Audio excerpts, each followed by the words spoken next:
Halo sahabat-sahabat dimanapun berada, jumpa lagi dalam channel Warta Kabar Baik atau kabar gembira bagi dunia. Sahabat-sahabat, video kali ini saya akan berbincang tentang salah satu rahasia terbesar yang membuat manusia mengalami banyak penderitaan, dan juga satu rahasia terbesar yang membuat manusia terbebas dari segala bentuk penderitaan dunia ini. Perbincangan ini menjadi hal yang sangat penting sahabat-sahabat, karena sebenarnya bisa dibilang inti atau puncak dari ajaran semua agama atau semua kepercayaan atau semua spiritualitas apapun di dunia ini sebenarnya adalah mencapai kebebasan ini, pembebasan. Maka kalau dalam istilah Alkitab atau istilah Yesus ada istilah penebusan. Penebusan itu adalah pembebasan, penyelamatan, pelepasan. Jadi makna penebusan adalah pelepasan manusia dari ikatan-ikatan duniawi, lepas, bebas, merdeka. Sehingga dalam Injil Yohanes 8 ayat 36 Yesus berkata, jika anak manusia itu memerdekakan kamu, kamu betul-betul merdeka. Nah, kemerdekaan atau kebebasan ini sifatnya spiritual ya, rohani. Bukan fisik, tapi spiritual. Betul-betul merasa hidupnya bebas, merdeka, sudah tidak terpenjara, terikat oleh konsep dogma apapun juga yang ada di dunia ini. Jadi sebenarnya itulah inti ajaran dari semua pencarian manusia tentang kebenaran, yang disebut sebagai kepercayaan atau kemudian berkembang disebut sebagai agama atau lagi disebut sebagai spiritualitas dan sebagainya. Kalau dalam istilah saudara-saudari kita Buddha dan Hindu ya, puncak yang ingin dicapai itu sebenarnya adalah nirvana. Nah, nirvana atau nirvana ini, nir itu artinya kosong. Vana adalah suatu situasi, kondisi. Jadi nirvana yang kemudian juga diistilahkan sebagai swarga loka, sorga.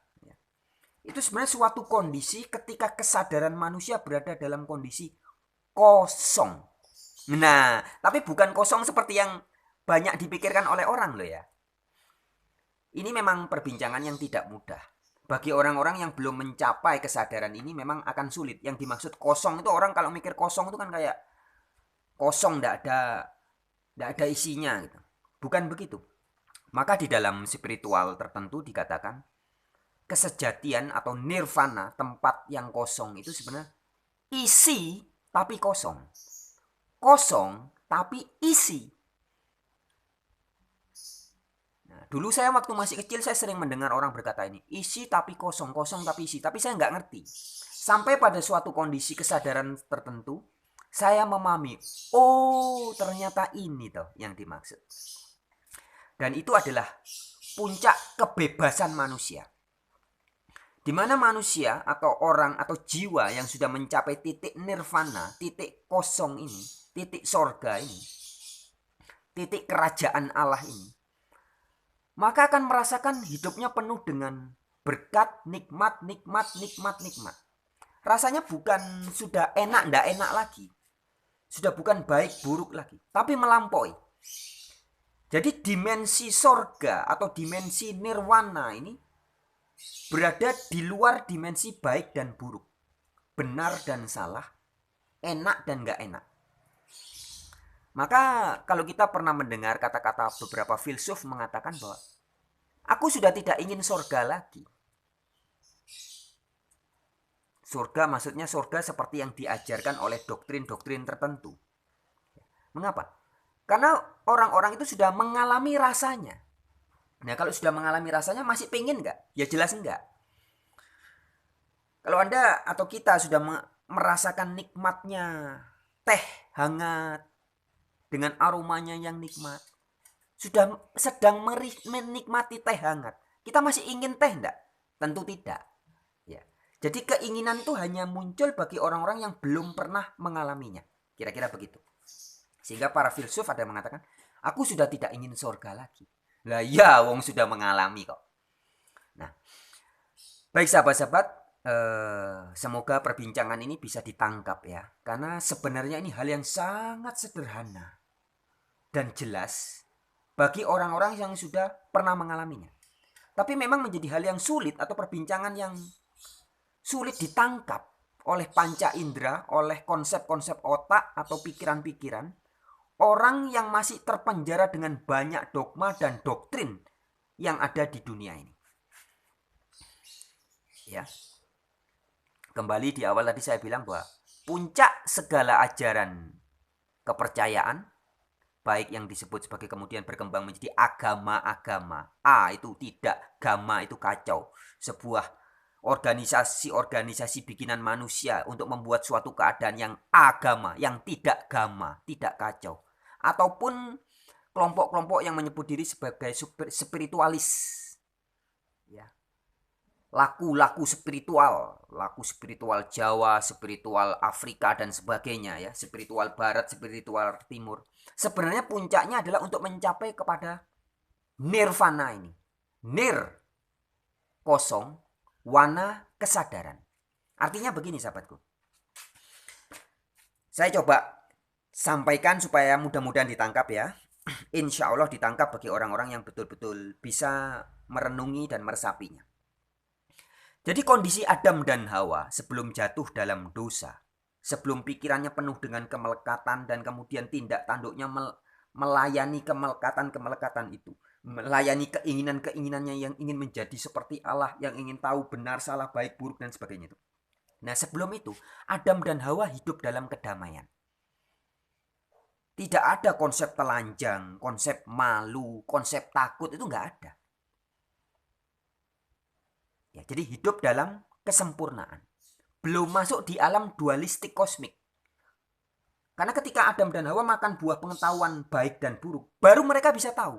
Ini baik, ini buruk, itu baik, ini buruk, itu baik, ini buruk, ini buruk, itu baik. Nah, baru bisa membedakan benar, salah, enak, nggak enak, baik, buruk. Masuk dalam dimensi dualistik kosmik. Nah, dalam dimensi dualistik kosmik inilah terjadi penderitaan-penderitaan. Kira-kira begitu kalau saya jelaskan dengan kata-kata ya. Nah, maka di kitab suci dikatakan, nanti akan ada seorang dari keturunan perempuan yang akan menebus, menyelamatkan. Nah, jadi kedatangan penyelamat atau penebus itu sebenarnya untuk mengembalikan kesadaran manusia supaya tidak lagi masuk dalam dimensi dualistik kosmik akibat makan buah pengetahuan baik dan buruk tadi. Ya, tadinya gini, kasarannya gini, gampangannya ya. Jadi Adam dan Hawa sebelum makan buah pengetahuan baik dan buruk, dia tidak tahu apa itu baik, apa itu buruk. Jadi dia tidak tersiksa. Nah, jadi banyak penderitaan di dunia ini menyiksa manusia karena manusia makan pengetahuan baik dan buruk itu. Bisa ditangkap ya?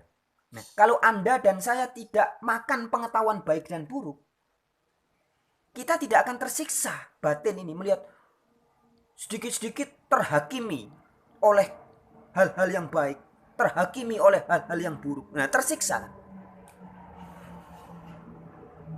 Terhakimi oleh hal yang harus baik, tidak boleh buruk. Tersiksa. Nah, intinya penebusan atau pembebasan baik yang diajarkan oleh Yesus Kristus, Isa Al-Masih maupun oleh Buddha ataupun tokoh-tokoh spiritual itu adalah mengembalikan kesadaran manusia dengan melepaskan atau membebaskan, menebus, memerdekakan manusia dari cengkraman doktrin-doktrin, dogma yang ada di dunia ini. Jadi intinya adalah kemerdekaan dan pembebasan. Tapi satu hal poin yang harus diingat adalah bahwa kesempurnaan atau nirvana ini, kondisi kosong tapi isi tapi kosong ini berada di luar baik dan buruk. Jadi tidak baik, tapi juga tidak buruk. Jelas dia tidak buruk, pasti tidak buruk. Tapi bukan baik, gitu loh. Bisa ditangkap. baik itu ya baik, buruk ya enggak enak banget. Jadi intinya sesuatu yang baik itu pasti enak, ya pasti bagus kan gitu kira-kira ya. Buruk sudah jelas enggak enak. Nah sedangkan nirvana atau sorga ini itu lebih dari baik, kira-kira begitu. Bukan baik. Jadi kondisi ketika jiwa manusia mengalami kesadaran kerajaan Allah atau sorga atau nirvana atau kosong atau apapun sebutannya ya. Itu adalah kesadaran manusia mengalami, wah ini ternyata kesejatian hidup. Jadi rasanya tentrem, damai, nyaman. Kalau mau dibilang baik ya boleh, tapi tidak cocok sebenarnya. Karena lebih dari baik. Itu di luar dimensi baik. Jadi dimensi sorga, dimensi nirvana, itu lebih dari baik. Nah, kondisi baik sendiri itu adalah dimensi ketika manusia sudah jatuh dalam dosa. Sudah terperangkap oleh dogma-dogma, konsep-konsep dualistik kosmik. Benar, salah, baik, buruk, enak, gak enak, setan, Tuhan, atau setan, malaikat, dan segala konsep itu.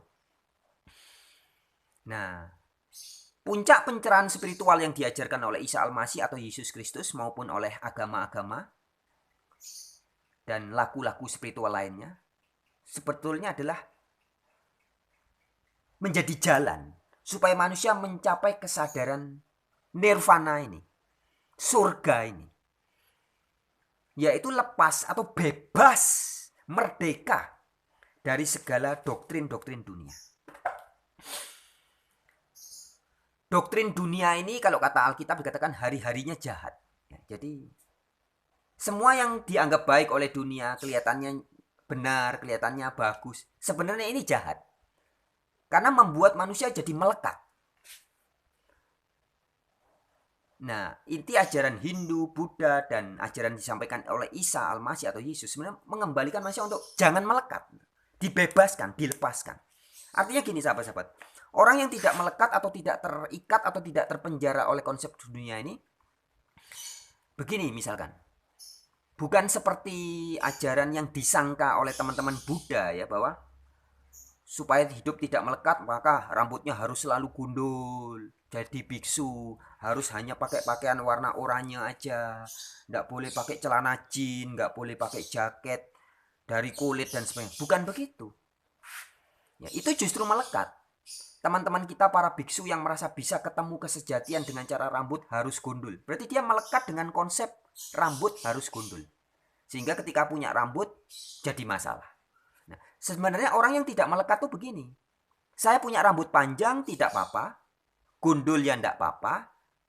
Pakai rambut pendek juga enggak apa-apa. Itu namanya tidak melekat. Jadi tidak jadi masalah semua. Bebas, merdeka. Saya kepengen rambutnya tak kuncir ya enggak apa-apa. Saya pengen rambutnya aku cat warna merah ya enggak apa-apa. Rambutnya aku gundulin aja deh kayak Deddy Corbuzier, enggak apa-apa. Nah, itu artinya ketika rasanya enggak apa-apa, itu namanya tidak melekat. Atau sebagian orang berpikir bahwa untuk kita tampil di depan umum, kita harus selalu pakai baju yang pakai jas yang rapi biar keren dilihat orang. Nah, sebenarnya hal-hal semacam ini, hal-hal sederhana seperti ini adalah bukti kemelekatan. Dia melekat dengan konsep itu, konsep dunia ini, yang harus, yang banyak syaratnya. Supaya diterima orang harus pakai jas, loh ya. Sedangkan kalau orang tidak melekat itu bebas dia. Oke, saya mau pakai jas ya tidak apa-apa. Apa kata orang tidak jadi masalah. Tidak menjadi penderitaan bagi dirinya. Saya mau pakai baju kaos oblong kayak saya biasa ini tidak apa-apa. Mau pakai baju berkerah ya nggak apa-apa. Mau pakai jaket ya nggak apa-apa. Bebas, merdeka. Ya. Atau saya kasih ilustrasi ya sahabat-sahabat supaya mudah dipahami. Ada doktrin-doktrin tertentu di dunia ini yang memberitahu kita bahwa tidak boleh bersentuhan atau piara anjing. Nah, akibat doktrin ini, maka orang-orang yang percaya betul dengan doktrin itu atau yang terpenjara, terikat oleh dogma itu, maka tidak akan bisa mensyukuri atau menikmati bagaimana anjing-anjing yang lucu, yang memang diciptakan oleh Sang Maha Pencipta untuk menjadi binatang piaraan, teman hidup yang setia. Kalau Anda melihat anjing-anjing jenis-jenis tertentu, kan anjing jenisnya ada jutaan. variasinya banyak sekali.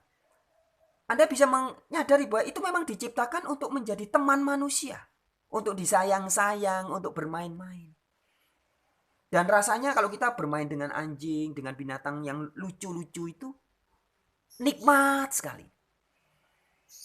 Bahkan banyak orang yang memilih hidup tidak mencari pasangan, tapi mereka lebih nyaman hidup dengan anjing, ya. Nah, tetapi kenikmatan itu bersentuhan dengan anjing, bermain-main lucu-lucuan dengan anjing yang bentuknya lucu-lucu itu tidak akan bisa dinikmati dan tidak akan pernah dialami oleh orang-orang yang masih terpenjara, terikat dengan konsep anjing itu haram, anjing itu najis. Nah, konsep ini memenjara orang, tidak membebaskan, malah memenjara. Itu hanya sekedar ilustrasi atau contoh. Atau begini,